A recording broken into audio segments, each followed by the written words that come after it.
Merci Seigneur pour le souffle de vie que tu me donnes chaque matin. Merci de m'accorder la grâce de pouvoir rentrer chaque jour sain et sauf. Merci de m'avoir donné une conscience qui me permet de marcher droit dans tes voies. On vit librement sans se soucier qu'il y a un créateur qui nous a créés. On fait nos vies tranquillement, programme sur programme, tout ça sans le consulter.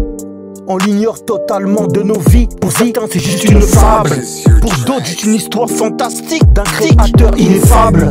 On pense à lui de temps en temps, seulement dans les moments très importants. Pourtant il est là constamment, même après avoir laissé un testament. Le monde autour de toi te dit qu'il existe. Regarde la nature sort du monde mais il existe. Si t'existes c'est parce qu'il existe. Modernité t'a menti, la matrix t'excite, c'est triste. Regarde même Christ il est venu te parler de lui. Il t'a dit que le Père existe, que lui c'est son fils. Va lire Jean 3,16 explicite, va lire Jean 3,16 explicite.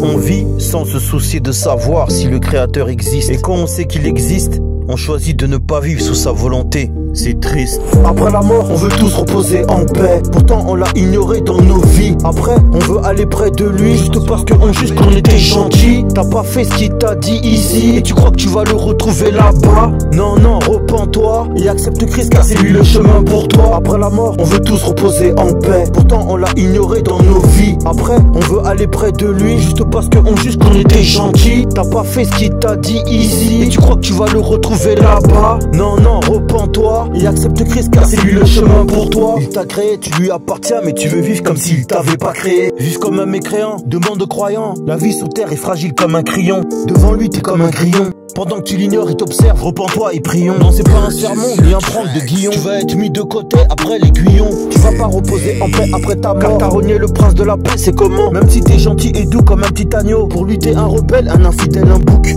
Pourquoi tu vis comme si ta vie t'appartenait? Personne peut te sauver, même pas ta partenaire. Non, tu vas pas tenir, sa colère vient comme le tonnerre. Il te laisse le temps, non pas il tolère. La vie qu'il t'a donnée, c'est pour le servir. C'est pour lui être agréable, pour le servir. La tête dans la grâce, bientôt il va sévir. Tu savais pas que le créateur est sévère? Beaucoup de gens, après leur mort, veulent aller au paradis. Mais malheureusement, le seul paradis qu'ils vont connaître, c'est le paradis du fruit.